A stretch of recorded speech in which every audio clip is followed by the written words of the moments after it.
April is the most important sowing month of the year. Get it right now and you'll have set up your garden for success all summer long. Today I'll be showing you exactly which seeds need sowing this month to avoid missing that all-important window.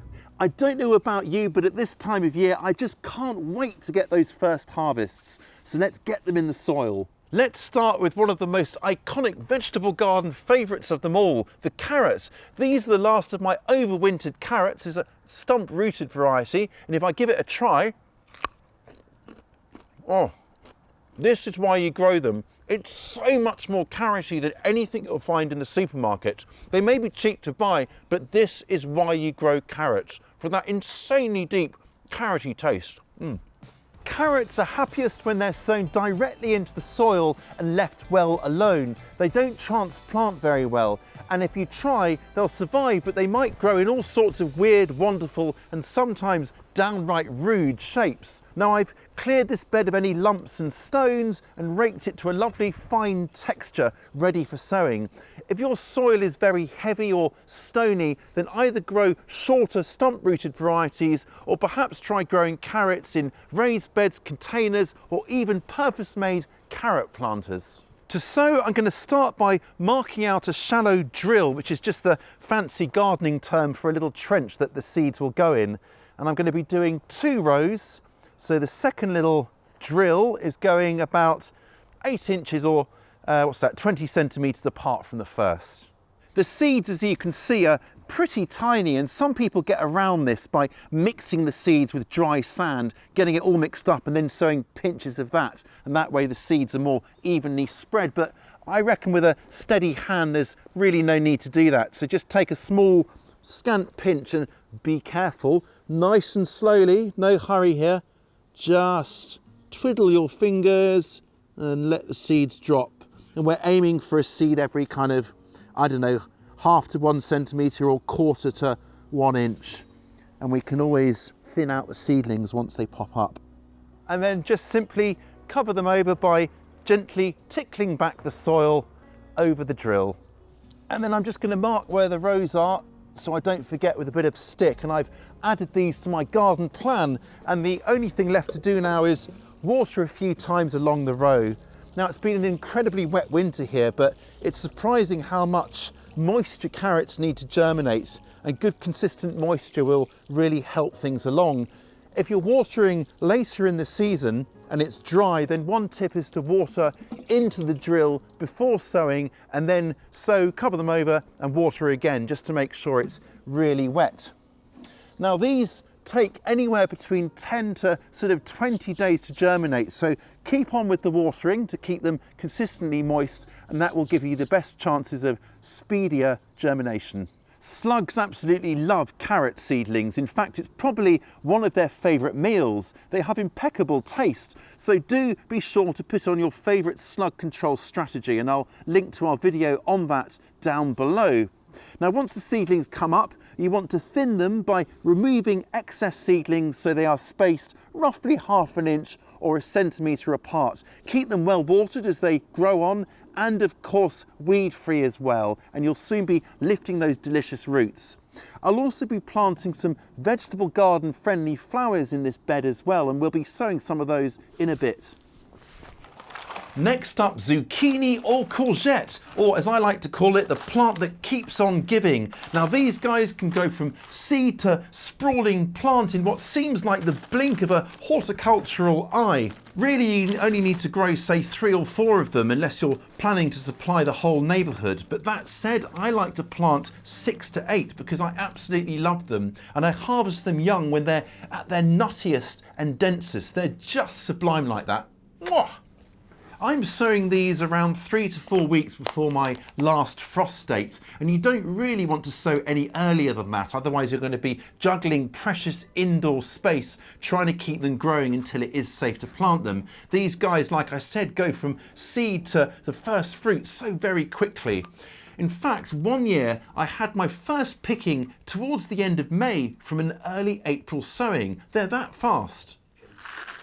Sowing's very easy. Use nature's dibber, your finger, to make a hole about 1/2 inch or 1 centimetre deep, and then sow the seeds, which are nice and fat and easy to handle, down like that. Now, the common wisdom has it that these flat seeds should be sown on edge like that rather than flat, and that's because flat the water might collect on them and then cause them to rot. I'm sceptical about that claim, to be honest with you, because if you're sowing at the right time of year when the weather's warming up, they should germinate really fast and that shouldn't be an issue. But the gardening police have me spooked, so I might as well sow them on edge. These warm season beauties need somewhere reliably warm to germinate, and once they are up, somewhere nice and bright too. So a greenhouse would be great, maybe a cold frame, or if it's still a bit fresh, you could just germinate them in a warm windowsill indoors. Now once they're up, they of course grow fast, so if they do get a bit big already, you can just pot them on into a larger container until it's time to plant them outside. And when the time comes, plant them into rich soil in a sun-kissed spot. Think of them as reclining Greek goddesses. After that, your main job is simply to keep them well watered to ensure the fruits keep on coming and to reduce the risk of mildew and give them plenty of space. And then your final job, of course, is to keep on picking them, or else. Cucumbers are very close relatives to courgettes, but these guys are perhaps a little bit more particular and they like it really, really warm to germinate. So I'm going to be starting them off indoors once I've sown them, just to guarantee that extra warmth. Just like our courgettes, I'm going to be sowing one little seed into each plug like this, or you could use small pots, for example. Now these will germinate really quickly in the warmth, and they'll soon produce those floppy little leaves that tell you they're ready for more space. For best results, I'm choosing a variety that doesn't need to be pollinated in order to set fruit, which is actually very handy under cover here. And I'm also choosing to sow an all-female variety, which means more fruits. This year I'll be growing my cucumbers both outside against teepees of bamboo canes and in the greenhouse here, and I'll be removing these benches to buy myself a bit more space.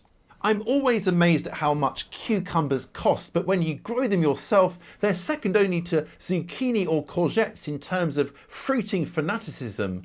I love them blended into smoothies. They're meant to be incredibly good for your skin, eyes and whatnot. And have you ever tried a smashed cucumber Asian salad? Absolutely insanely good. Whether you're growing your cucumbers in a greenhouse, polytunnel or hoop house, or outside in a sunny and sheltered spot, the key things to remember are regular watering and regular feeding. Inconsistent moisture can lead to bitter tasting fruits, and no one wants that after months of hard work.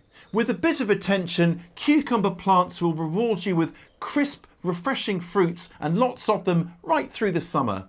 Chard is one of my favourite vegetables for sheer reliability and productivity. Chard can be colourful, incredibly productive, and is far more tolerant of heat and cold for that matter than many other greens. In fact, these lot here have been sitting out through the winter and are coming alive again now it's spring. Whereas spinach bolts or flowers at the first hint of summer, these guys just kind of get on with it. And I'm going to sow 2 seeds into each plug for my chard here.